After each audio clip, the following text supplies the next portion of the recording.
Lot's wife is turned into a pillar of salt for disobeying God. The Lord, He is God.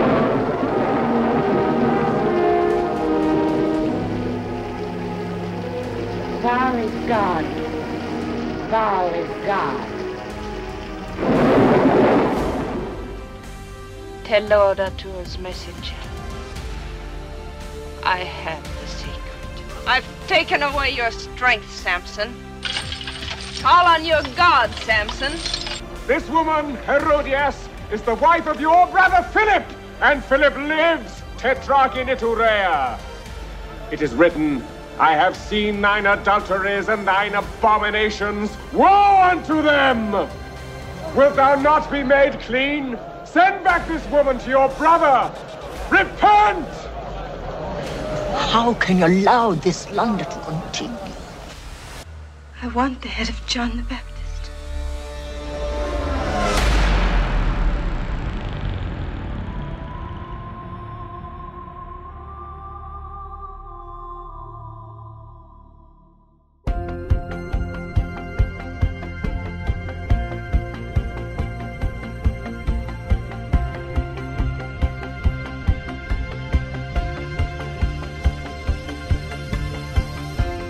If I told you my story, you would hear hope that wouldn't let go.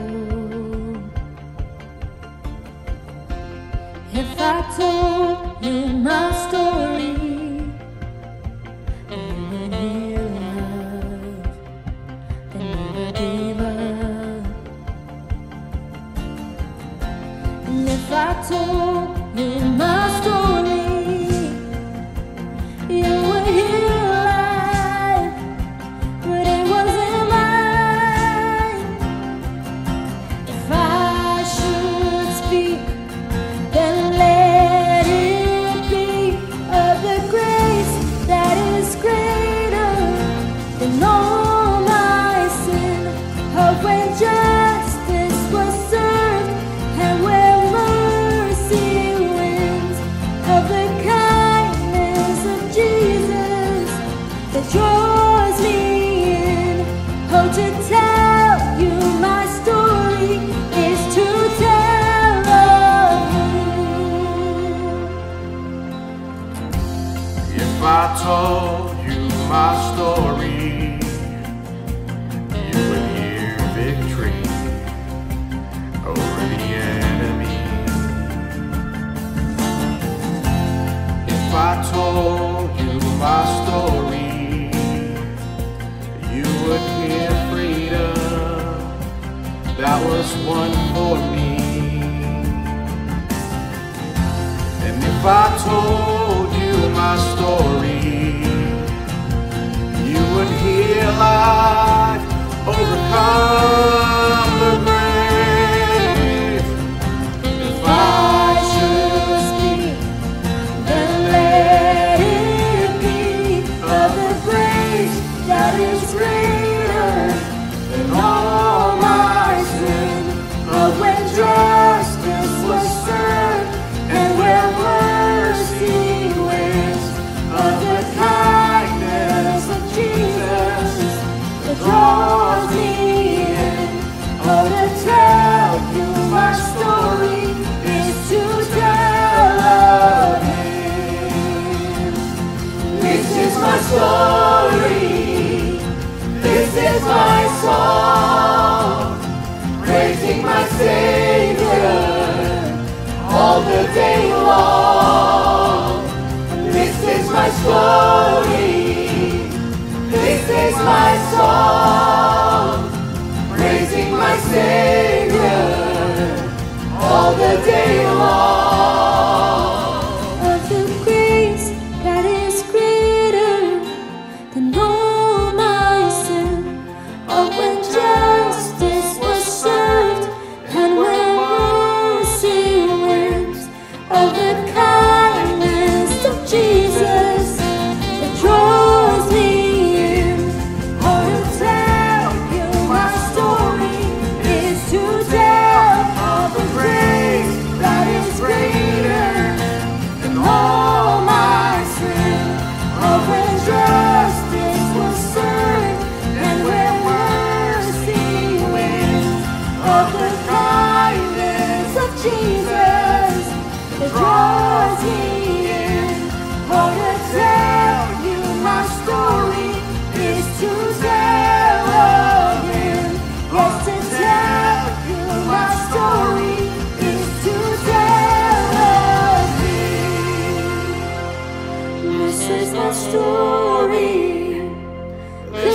my soul, praising my Savior all the day long.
Selamat pagi Bapak Ibu, selamat hari Minggu. Selamat kita ketemu lagi dalam ibadah online dari NLCC Indonesia hari ini tanggal 11 Mei 2025.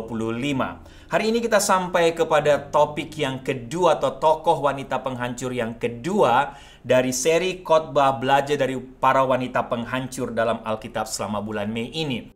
Dan hari ini kita sampai kepada tokoh yang berikut yaitu Isabel. Ada beberapa bagian firman Tuhan sebagai landasan dari khotbah saya atau pelajaran dari Isabel hari ini Bapak Ibu. Mari sama-sama kita lihat, Bapak Ibu siapkan Alkitab Bapak Ibu, saya ingin bacakan buat kita semua. Yang pertama, 1 Raja-Raja pasal 16 ayat 29 sampai 33. 1 Raja-Raja pasal 16 ayat 29 sampai 33. Demikian firman Tuhan. Ahab anak Omri menjadi raja atas Israel dalam tahun ke-38 zaman Asa Raja Yehuda. Dan Ahab bin Omri memerintah 22 tahun lamanya atas Israel di Samaria. Ahab bin Omri melakukan apa yang jahat di mata Tuhan lebih daripada semua orang yang mendahuluinya. Seakan-akan belum cukup ia hidup dalam dosa-dosa Yerobeam bin Nebat, maka ia mengambil pula Isabel, anak Etbaal, raja orang Sidon, menjadi istrinya. Sehingga ia pergi beribadah kepada Baal dan sujud menyembah kepadanya. Kemudian ia membuat mesbah untuk Baal itu di kuil Baal yang didirikannya di Samaria. Sesudah itu, Ahab membuat patung Asyera dan Ahab melanjutkan bertindak demikian sehingga ia menimbulkan sakit hati Tuhan Allah Israel lebih dari semua raja-raja Israel yang mendahulunya. Yang berikut Bapak Ibu yang kedua, 1 Raja-Raja pasal 19 ayat 1 sampai 2. 1 Raja-Raja 19 ayat 1 sampai 2. Ketika Ahab memberitahukan kepada Isabel segala yang dilakukan Elia dan perihal Elia membunuh semua nabi itu dengan pedang, maka Isabel menyuruh seorang suruhan mengatakan kepada Elia, "Beginilah kiranya para Allah menghukum aku bahkan lebih lagi daripada itu jika besok kira-kira pada waktu ini aku tidak membuat nyawamu sama seperti nyawa salah seorang dari mereka itu." Dan yang ketiga yang terakhir Bapak Ibu dari Perjanjian Baru, Wahyu, kitab Wahyu pasal 2 ayat 20 sampai 22. Wahyu pasal 2 20 sampai 22 demikian firman Tuhan. "Tetapi aku mencela engkau karena engkau membiarkan wanita Isabel yang menyebut dirinya Nabiah mengajar dan menyesatkan hamba-hambaku supaya berbuat zina dan makan persembahan-persembahan berhala. Dan aku telah memberikan dia waktu untuk bertobat, tetapi ia tidak mau bertobat dari zinahnya. Lihatlah, aku akan melemparkan dia ke atas ranjang orang sakit, dan mereka yang berbuat zina dengan dia akan kulemparkan ke dalam kesukaran besar jika mereka tidak bertobat dari perbuatan-perbuatan perempuan itu." Bapak Ibu, mari kita tundukkan kepala, kita berdoa sebelum kita lihat lebih jauh bagian firman Tuhan ini. Tuhan, kami bersyukur, berterima kasih karena hari ini kami ada waktu lagi untuk belajar dari firman-Mu. Kami akan melanjutkan belajar dari para wanita penghancur dalam Alkitab, dan hari ini kami sampai kepada tokoh yang berikut, yaitu tokoh Isabel. Hamba berdoa kiranya belajar dari karakteristik, spirit dari wanita ini, kami diingatkan oleh Tuhan. Kami belajar pelajaran-pelajaran penting lagi sehingga kami tidak melakukan hal yang sama. Tapi kami belajar sehingga kami mau melakukan sesuatu yang benar-benar berbeda, lebih mentaati Tuhan, lebih takut akan Tuhan, menyembah Tuhan di atas segalanya. Terima kasih Tuhan, berfirmanlah, bersabdalah, karena kami sudah siap untuk mendengarkan suara-Mu. Kiranya firman Tuhan yang sudah menjadi berkat, warning, menguatkan hamba, yang akan hamba share juga menjadi peringatan, mengingatkan semua Bapak Ibu yang sedang mendengarkan firman Tuhan ini. Dalam nama Tuhan Yesus kami berdoa. Amin. Bapak Ibu, memulai khotbah ini saya pernah mendengar tentang seorang petani yang memiliki seorang istri yang kerjanya mengeluh tiap hari. Tidak ada waktu untuk tidak mengeluh, dari pagi hingga malam. Isi dari laki-laki ini selalu mengeluh tentang banyak hal. Nah, satu-satunya saat di mana laki-laki tadi merasa lega atau punya waktu untuk bisa enjoy hidup adalah ketika dia pergi ke ladang dengan keledainya. Nah, Bapak Ibu, suatu hari ketika dia sedang membajak di ladang, tiba-tiba istrinya datang memang dengan tujuan yang baik untuk membawakan dia makan siang. Karena istrinya sudah bawa makan siang, dia meletakkan keledai itu di bawah di naungan satu pohon dan mulai makan siangnya. Bapak Ibu, apa yang terjadi? Seketika istrinya mulai mengeluh lagi, mengeluh dan mengeluh seperti yang biasa dia lakukan. Bapak Ibu, waktu mendengar istri dari laki-laki tadi mengeluh, apa yang terjadi? Tiba-tiba keledai dari laki-laki tadi menyerang istri atau wanita tadi dengan kedua kaki belakangnya. Kemudian Bapak Ibu menendangnya sampai akhirnya diceritakan istri tadi atau wanita tadi mati di tempat, Bapak Ibu. Nah, pendek cerita, di pemakaman, di acara funeral, pendeta yang memimpin funeral dari laki-laki tadi memperhatikan sesuatu yang aneh, Bapak Ibu. Dia lihat tiap kali ketika ada wanita yang datang dan berbicara kepada petani tadi, laki-laki tadi atau petani tadi akan mendengarkan sebentar, kemudian habis itu menganggukkan kepalanya, Bapak Ibu. Tanda setuju. Tapi kalau ada laki-laki, semua laki-laki yang datang mendekati dia, bercerita atau mengatakan sesuatu kepada dia, dia akan mendengarkan sebentar dan kemudian menggelengkan kepalanya. Tandanya dia tidak setuju. Nah, hal itu terjadi begitu konsisten. Perempuan datang, dia mendengarkan, kemudian dia iya setuju. Kalau laki-laki datang, dia dengarkan, habis itu dia gelengkan kepala. Nah, Pak Pendeta penasaran, Bapak Ibu. Setelah acara funeral, acara pemakaman selesai, pendeta tadi datang kepada laki-laki tadi, kepada petani tadi, dan bertanya, "Hei, tadi saya lihat kok ada sesuatu yang sedikit aneh. Kenapa tiap kali perempuan datang, kamu menganggukkan kepala? Kalau laki-laki datang, kamu menggelengkan kepala. Apa sebenarnya yang terang terjadi?" Kemudian laki-laki atau petani tadi cerita, "Iya Pak Pendeta. Tiap wanita yang datang kepada saya, mereka menceritakan hal yang baik tentang istri saya. Bagaimana cara dia memasak, bagaimana sifatnya, wah semuanya baik. Jadi saya menganggukkan kepala, saya setuju." Terus Pak Pendeta bilang, "Loh kalau laki-laki datang, apa yang mereka katakan?" Nah, tiap kali laki-laki datang kepada saya, mereka tahu bahwa keledai saya sudah membunuh istri saya. Sehingga pertanyaan mereka sama, apakah kamu mau menjual keledai kamu? Bapak Ibu, saya nggak tahu apa Bapak Ibu mengerti cerita tadi. Apa yang kita tangkap dari cerita tadi, Bapak Ibu? Apapun yang terjadi, sebaik apapun istri dari petani tadi, sebaik apapun yang diceritakan oleh para wanita yang hadir di acara funeral yang disampaikan kepada suami atau petani tadi, baginya keledainya tetap yang terbaik. Apapun yang terjadi, dia tidak akan pernah menjual keledai kesayangannya yang telah membunuh istrinya, yang tidak pernah berhenti mengeluh. Bapak Ibu, kira-kira itu ceritanya. Nah, hari ini bertepatan dengan kita merayakan Mother's Day di sini, di Amerika khususnya. Kita akan melanjutkan tema kita di bulan Mei, belajar dari wanita-wanita penghancur dalam Alkitab. Dan hari ini, seperti saya katakan tadi, kita mau belajar kepada tokoh yang berikut. Salah satu wanita penghancur menurut saya dalam Alkitab, yaitulah Isabel. Bapak Ibu, seperti yang telah disampaikan Ibu Sarah minggu lalu, tentunya kita selama bulan Mei ini tidak diharapkan belajar dari keburukan atau mengikuti teladan dari para wanita penghancur tadi. Tentunya tidak, itu bukan sama sekali tujuan dari khotbah bulan Mei ini. Tujuan mengkhotbahkan tentang para wanita penghancur dalam Alkitab adalah agar kita semua tidak jatuh pada kejahatan atau dosa yang sama yang telah mereka lakukan. Mungkin ibu-ibu katakan, "Aduh Pak Riki, ini aneh juga, masakan di hari Mother's Day kok mengkhotbahkan tentang Isabel? Bukankah ada begitu banyak contoh wanita-wanita besar lainnya yang lebih cocok dikhotbahkan di hari Mother's Day ini? Misalnya Sarah contohnya." Ya bukan karena istri saya namanya Sarah, Ruth, Esther, dan lain sebagainya. Tapi Bapak Ibu, justru hari ini saya ingin semua wanita, para ibu, para istri, para mama, ataupun calon mama dengarkan kisah ini. Dan setelah mendengarkan, berdoalah di hadapan Tuhan atau mungkin berjanjilah di hadapan Tuhan untuk tidak menjadi seperti Isabel. Tidak melanjutkan atau melakukan spirit-spirit Isabel. Bahkan saya yakin, sebagaimana saya pun banyak mendapatkan pelajaran dari tokoh wanita penghancur ini. Maka saya juga berdoa untuk Bapak Ibu, para laki-laki, para pria, para suami, bapak-bapak dan juga calon suami, mendapatkan pelajaran penting dari tokoh ini. Paling tidak terus mendoakan pasangan atau istri kita untuk tidak menjadi seperti Isabel. Doakan mereka, atau khususnya yang sedang mencari teman hidup, berdoalah agar mendapatkan teman hidup calon istri yang tidak seperti Isabel. Oke Bapak Ibu, sekali lagi, Isabel. Siapa itu Isabel? Isabel adalah seorang wanita yang namanya telah menjadi sinonim dengan kejahatan dan tipu daya. Kisahnya bukanlah kisah yang menyenangkan kalau ada di antara Bapak Ibu yang pernah baca, pernah mendengarkan kisah Isabel. Tetapi menurut saya, kalau kita ikuti kisah Isabel ini lebih mendalam, maka kisah wanita penghancur yang satu ini adalah sebuah kisah yang kalau kita baca terus, kisahnya ini akan membawa kita untuk benar-benar makin memahami tentang kedalaman dari keadilan Tuhan. Tapi juga pada saat bersamaan kita akan belajar tentang betapa luasnya kasih Tuhan. Bapak Ibu, yang pasti Isabel adalah budak dari dosanya. Dia terperangkap dalam satu siklus kejahatan yang menyebabkan kejatuhannya. Sehingga kisah Isabel ini menjadi sebuah peringatan sekali lagi atau warning yang jelas bagi kita semua. Hati-hati, dosa itu memperbudak kita. Tapi sebaliknya, Kristus itu memerdekakan atau membebaskan kita. Sekali lagi, mendengar nama Isabel kita mungkin merasa ngeri dengan perbuatannya. Tapi Bapak Ibu, jangan lupa. Jangan lupa sebenarnya kita pun sama seperti Isabel. Apa itu? Kita sama-sama rentan terhadap dosa. Kita semua membutuhkan belas kasihan dan kemurahan Tuhan.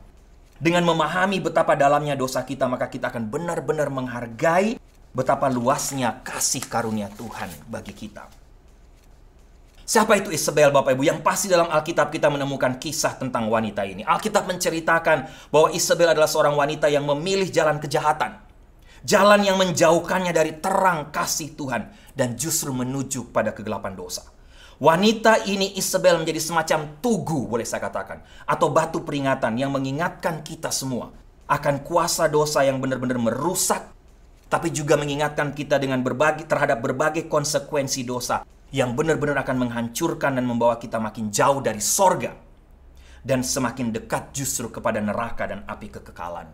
Bapak Ibu, ada beberapa info tentang Isabel. Info pertama, Isabel adalah seorang ratu yang menikah dengan Raja Ahab dari Israel.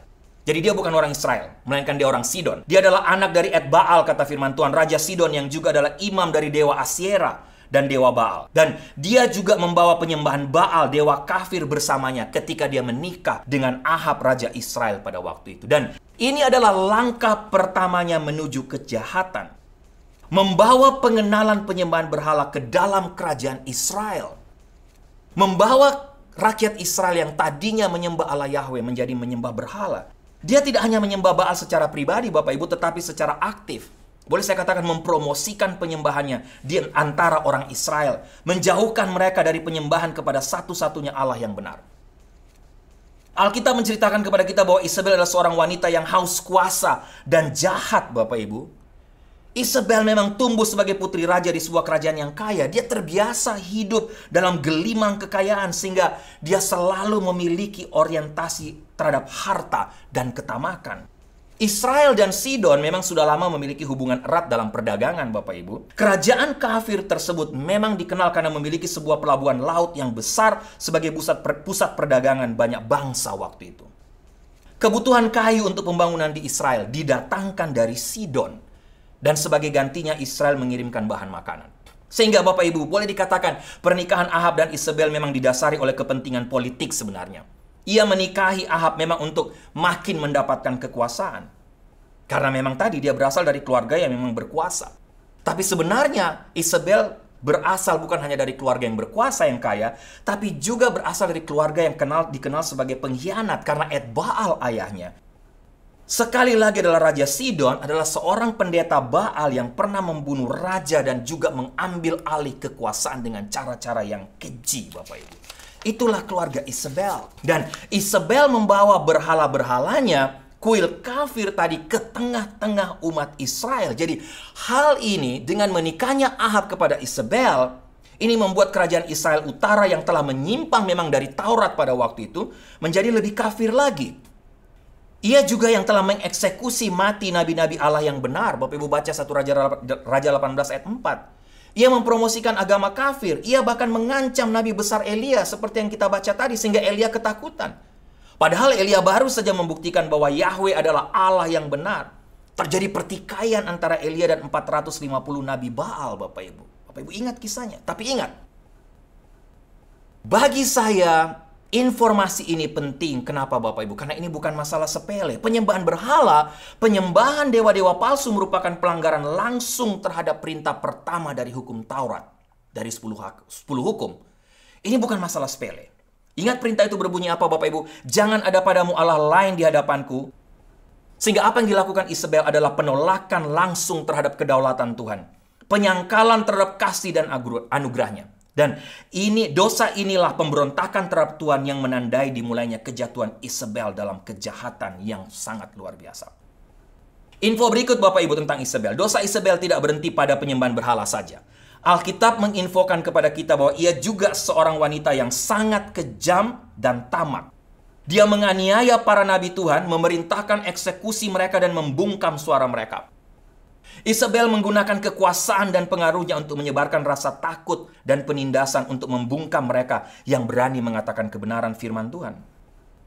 Dan Bapak Ibu, peristiwa bukti ketamakan Isabel kita bisa baca dalam 1 Raja-Raja pasal 21 ayat 1-15. Bapak Ibu bisa baca, Bapak Ibu tahu kisah ini tentang kebun anggur Nabot. Di Israel diceritakan ada seorang pemilik kebun anggur bernama Nabot. Dia menolak permintaan Raja Ahab, suami Isabel, untuk menjual kebun anggurnya. Ahab sudah berencana menjadikan kebun anggur itu menjadi kebun sayur. Tapi Ahab benar-benar tidak berhasil membeli kebun anggur Nabot. Nabot melakukan penolakan dengan dasar firman Tuhan. Tapi Bapak Ibu, walaupun Nabot menolak permintaan Ahab berdasarkan firman Tuhan, Bapak Ibu bisa baca 1 Raja-Raja 21 ayat 3. Apa yang dilakukan Ahab? Karena dia tidak puas, dia lapor, dia mengeluh kepada Isabel. Dia pulang rumah dengan muka yang muram. Bapak Ibu tahu ceritanya, kemudian Isabel tanya kepada Ahab, kenapa kamu muram? Dan Ahab ceritakan tentang bagaimana dia tidak bisa membeli kebun anggur Nabot. Dan Isabel sebagai seorang istri justru memanas-manasi Ahab waktu itu. Kenapa kamu takut? Kamu adalah penguasa. Sehingga akhirnya Isabel lah, bukan Ahab, Isabel lah merencanakan pembunuhan kepada Nabot.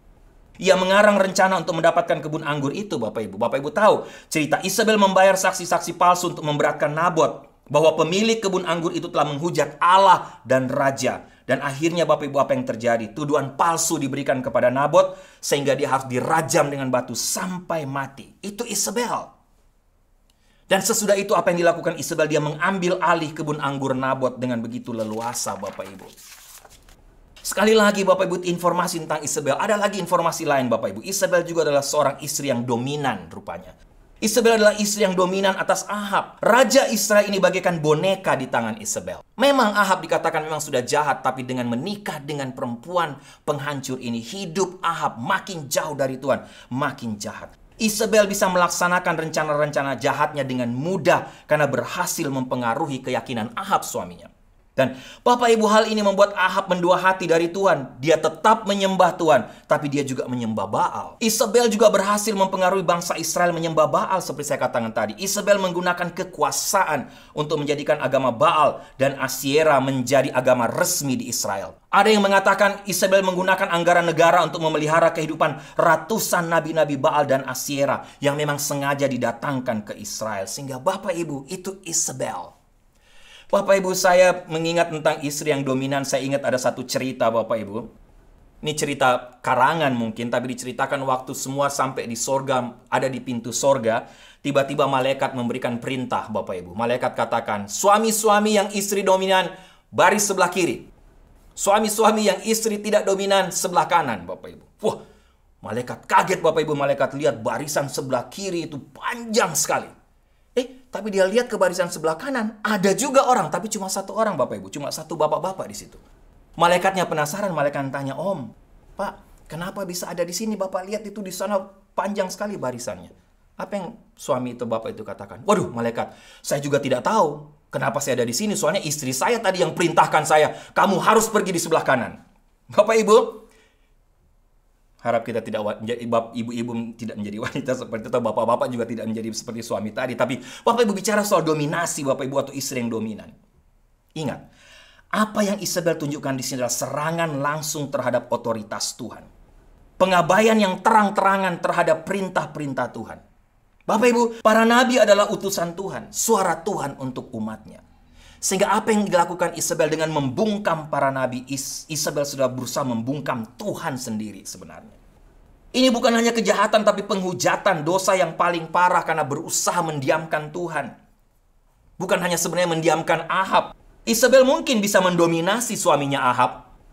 Isabel mungkin bisa mendominasi para nabi-nabi Tuhan. Isabel bisa saja membungkam Ahab atau membungkam para nabi. Tapi ingat, Isabel tidak bisa atau tidak mampu membungkam Tuhan. Bapak Ibu, good news buat kita tapi bad news buat Isabel. Apa itu? Dalam segala bentuk kejahatannya, Isabel tidak pernah berada di luar jangkauan keadilan Tuhan. Alkitab menceritakan kepada kita Allah mengutus Nabi Elia untuk menghadapi Ahab dan Isabel. Untuk menjatuhkan hukuman atas kejahatan mereka. Dan pada akhirnya, apa yang terjadi Bapak Ibu? Alkitab juga mencatat Isabel menemui ajalnya yang mengerikan. Dilempar dari jendela dan diinjak-injak seperti yang telah dinubuatkan Nabi Elia. Bapak Ibu, ini adalah puncak perjalanan Isabel, wanita penghancur ini menuju kejahatan. Dan konsekuensi dari dosa yang dia lakukan tidak bisa dielakkan dari dia. Ia telah berpaling dari Allah. Isabel menolak perintah-perintah Allah. Dia hidup dalam dosa. Dan pada akhirnya dia menuai apa yang dia tabur. Sehingga Bapak Ibu, pelajaran penting apa dari Isabel, dari wanita penghancur ini? Sekali lagi, apa yang bisa kita pelajari? Pertama Bapak Ibu, kita melihat kuasa dosa yang merusak. Dosa Isabel menjauhkannya dari Tuhan ke dalam hidup yang jahat dan memberontak. Dosa itu membawa ke tempat penghakiman dan kehancuran. Bapak Ibu jangan lupa, dosa bukan masalah sepele. Jangan main-main dengan dosa. Tapi dosa merupakan pelanggaran serius terhadap Allah yang kudus. Belum lagi bicara soal konsekuensi. Bapak Ibu bisa minta ampun atas dosa-dosa Bapak Ibu diampuni. Tapi konsekuensi dari dosa kita semua tidak bisa lari. Dosa itu memisahkan kita dari Tuhan. Membawa kita ke dalam kegelapan dan membawa kita ke bawah penghakiman Tuhan. Ini pelajaran pertama. Pelajaran kedua, kita melihat dari bahaya penyembahan berhala. Penyembahan Isabel terhadap Baal merupakan penolakan terhadap Tuhan, Bapak Ibu. Penyangkalan terhadap kedaulatan dan kasih-Nya. Ingat, garis bawahi. Penyembahan berhala bukan hanya bicara soal penyembahan terhadap patung, penyembahan terhadap dewa-dewa palsu. Tapi penyembahan berhala juga bicara soal peninggian segala sesuatu. Atau ketika Bapak Ibu dan saya menempatkan segala sesuatu atau seseorang di atas Tuhan. Bapak Ibu, itu merupakan bentuk persinahan rohani. Pengkhianatan terhadap hubungan kita dengan Tuhan. Yang ketiga, kita melihat konsekuensi dari penolakan otoritas Tuhan. Penganiayaannya terhadap para nabi merupakan serangan langsung terhadap otoritas Tuhan. Sebuah upaya untuk membungkam suara Tuhan. Jangan lupa Bapak Ibu, ketika kita menolak otoritas Tuhan, kita menjadikan diri kita sebagai dewa-dewa kita sendiri. Memutuskan kita harus menentukan sendiri apa yang benar dan salah. Kita Tuhannya. Bahkan kitalah Tuhannya. Ini adalah jalan yang berbahaya yang mengarah kepada penghakiman sekali lagi. Langsung dari Tuhan. Yang keempat, kita melihat kepastian dari keadilan Tuhan. Meskipun Isabel memiliki kuasa dan pengaruh, ia tidak dapat lolos dari penghakiman Tuhan. Demikian pula kita semua Bapak Ibu. Ia adalah Tuhan yang adil yang tidak akan membiarkan orang jahat luput dari hukuman. Jangan takut Bapak Ibu. Kalau ada peringatan buat kita, jangan main-main dengan dosa, jangan berbuat jahat. Tuhan itu adil.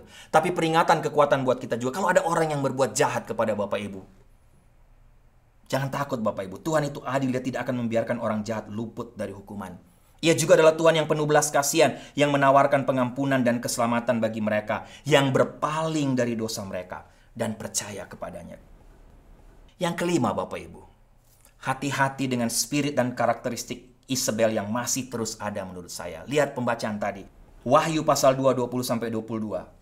Tetapi aku mencela engkau karena engkau membiarkan perempuan Isabel yang menyebut dirinya nabiah, dan ia mengajar dan menyesatkan hamba-hambaku sehingga mereka melakukan perbuatan cabul dan makan persembahan berhala. Aku telah memberinya waktu untuk bertobat, tapi ia tidak mau bertobat dari perbuatan cabulnya. Lihatlah, aku akan melemparkan dia ke tempat tidur penyakit, dan mereka yang bersinah dengan dia dalam kesusahan besar, kecuali mereka bertobat dari perbuatan-perbuatannya. Saya coba membaca dalam terjemahan lahir dari New American Standard Bible.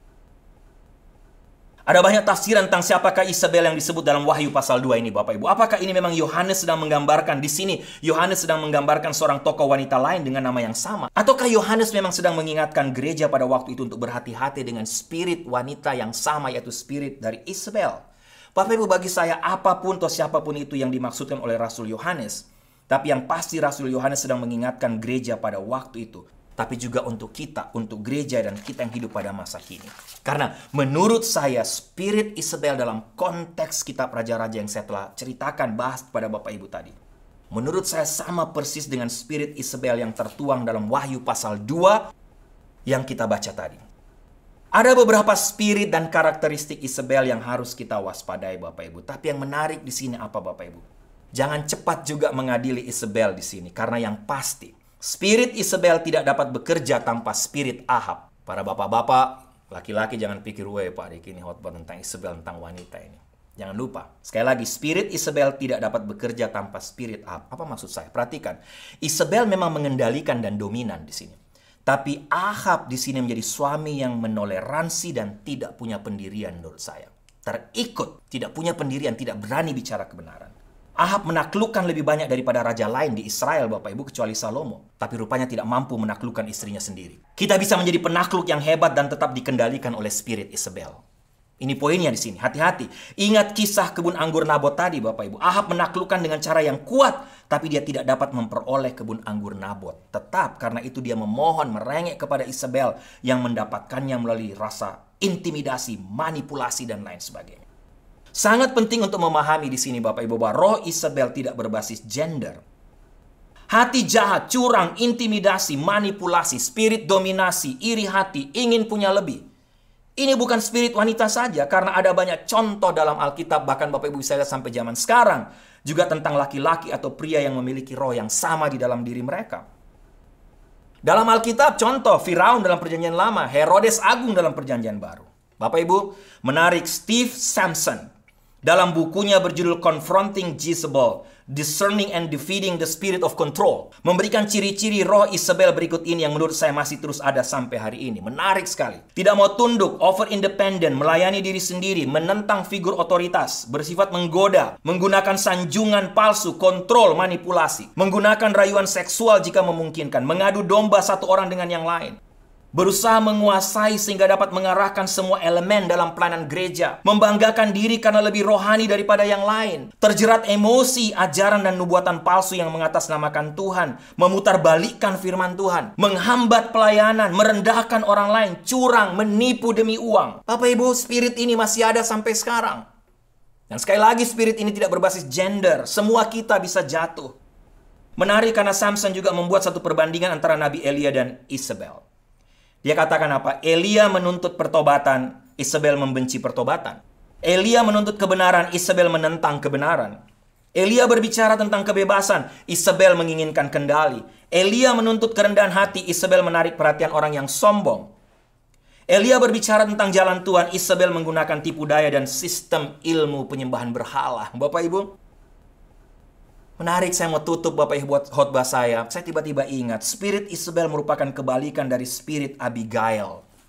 Mungkin Bapak Ibu pernah ingat nama ini, saya pun pernah mengkhotbahkannya. Jika Isabel identik dengan kejahatan dan ketamakan Bapak Ibu, maka kata Abigail sampai sekarang identik dengan wanita bijak. Menggambarkan spirit yang memahami pentingnya mengembalikan yang baik dengan yang baik, bukan membalas yang baik dengan yang jahat. Abigail menempatkan urusan dan kepentingan suami dan ratusan orang lain di atas dari semua urusan dan kepentingan diri sendiri Bapak Ibu. Dan bagi saya inilah yang disebut kebijakan bagi seorang wanita atau seorang ibu. Bapak Ibu yang saya kasih, untuk semua kita, khususnya para ibu dan calon ibu. Tantangan buat kita semua, Bapak Ibu yang bisa menjawab, spirit mana yang ingin menjadi spirit kita? Isabel atau Elia? Yang pasti wanita penghancur yang satu ini adalah seseorang yang merupakan kebalikan dari semua yang istimewa tentang karakter seorang wanita, khususnya seorang ibu. Spirit Isabel atau spirit Abigail?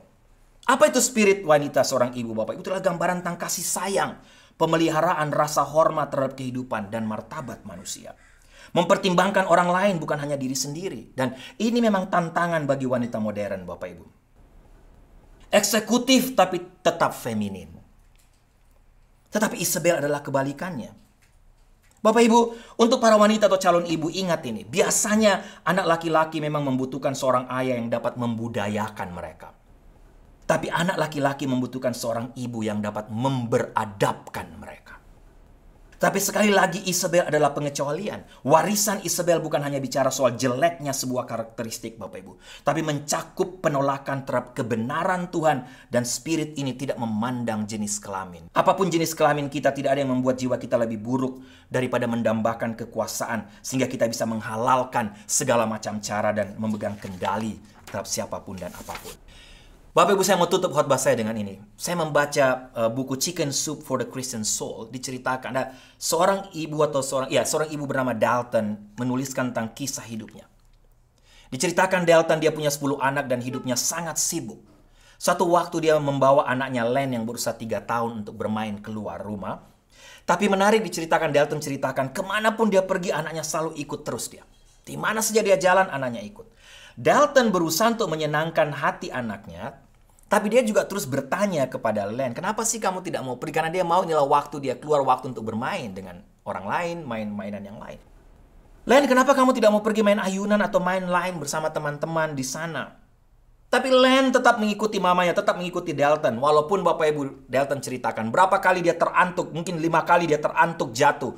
Jari-jarinya sempat luka karena dia berjalan mengikuti mamanya.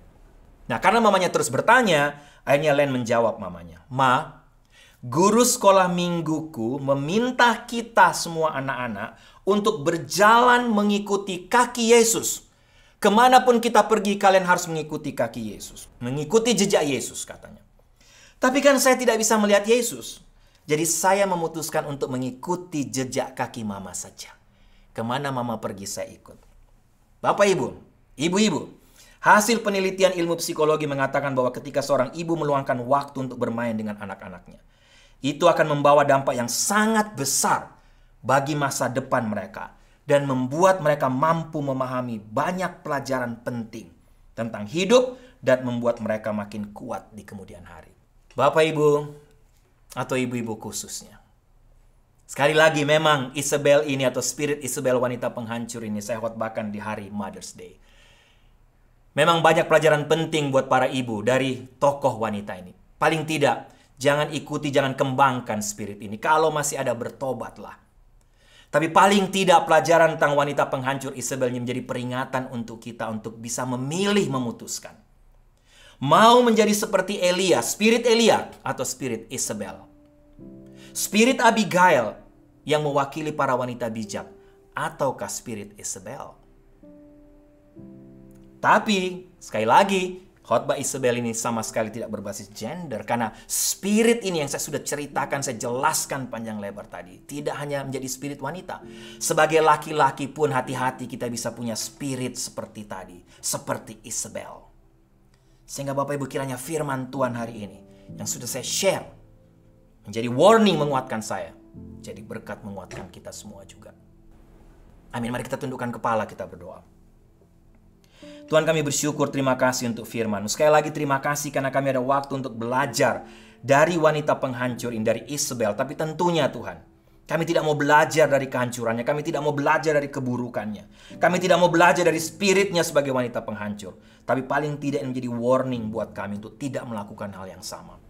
Untuk selalu mengevaluasi hidup kami. Kalau kami masih punya spirit-spirit seperti Isabel ini, kami harus bertobat, minta ampun di hadapan Tuhan. Kalau kami masih bermain-main dengan dosa, kalau masih ada dalam hidup kami yang kami tinggikan di atas Tuhan, kami masih lebih mementingkan sesuatu, kami menempatkan sesuatu atau orang lain sebagai yang pertama dan utama, bukan Tuhan. Apapun itu, kiranya kami bertobat. Dan kami mau datang kepada Tuhan, mau terbuka di hadapan Tuhan. Hari ini juga. Terima kasih Tuhan, terima kasih untuk firman-Mu sekali lagi. Dan kiranya firman Tuhan ini berbicara menguatkan semua Bapak Ibu. Terima kasih Tuhan. Kami mau masuk dalam perjamuan kudus. Tuhan berkati juga perjamuan kudus hari ini. Supaya paling tidak kami dibawa untuk mengingat kembali bahwa kami bisa selamat karena ada Tuhan Yesus yang mati di atas kayu salib. Dalam nama Tuhan Yesus kami berdoa. Amin.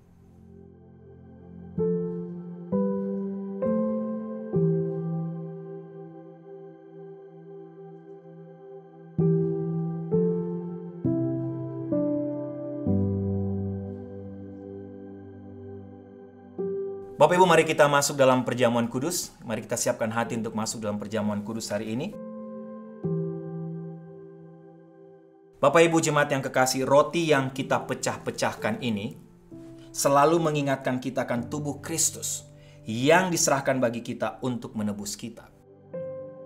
Demikian pula dengan cawan minuman ini yang kita pakai untuk mengucap syukur, mengingatkan kita akan darah Kristus yang dicurahkan bagi kita untuk pengampunan dosa kita.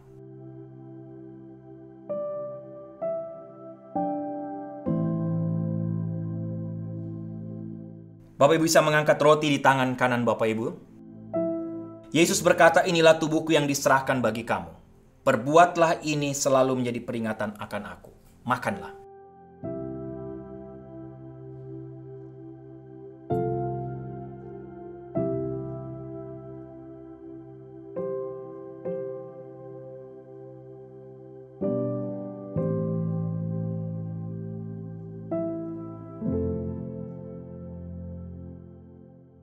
Bapak Ibu bisa mengangkat cawan di tangan kanan Bapak Ibu. Pada malam yang sama, Yesus pun mengangkat cawan dan berkata, cawan ini adalah perjanjian baru yang dimeteraikan oleh darahku. Perbuatlah ini setiap kali kamu meminumnya menjadi peringatan akan aku. Minumlah.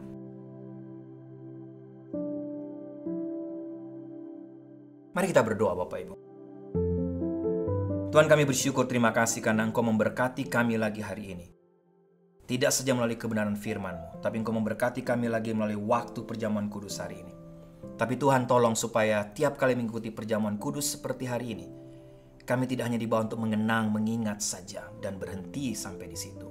Tapi paling tidak tiap kali kami mengangkat roti, mengangkat cawan, kami diingatkan, disadarkan bahwa Engkau sudah mati di atas kayu salib. Kalau Engkau tidak mati di atas kayu salib, kami juga tidak bisa mendapatkan hidup kekal.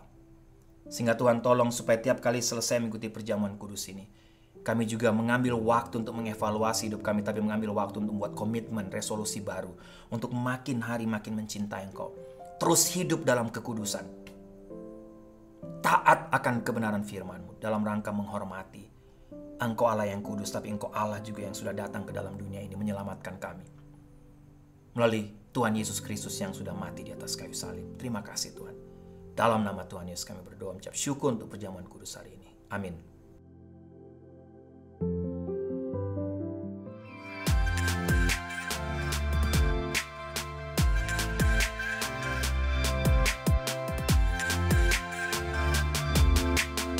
Baik Bapak Ibu, doa saya kita semua diberkati lagi oleh seluruh rangkaian ibadah hari ini.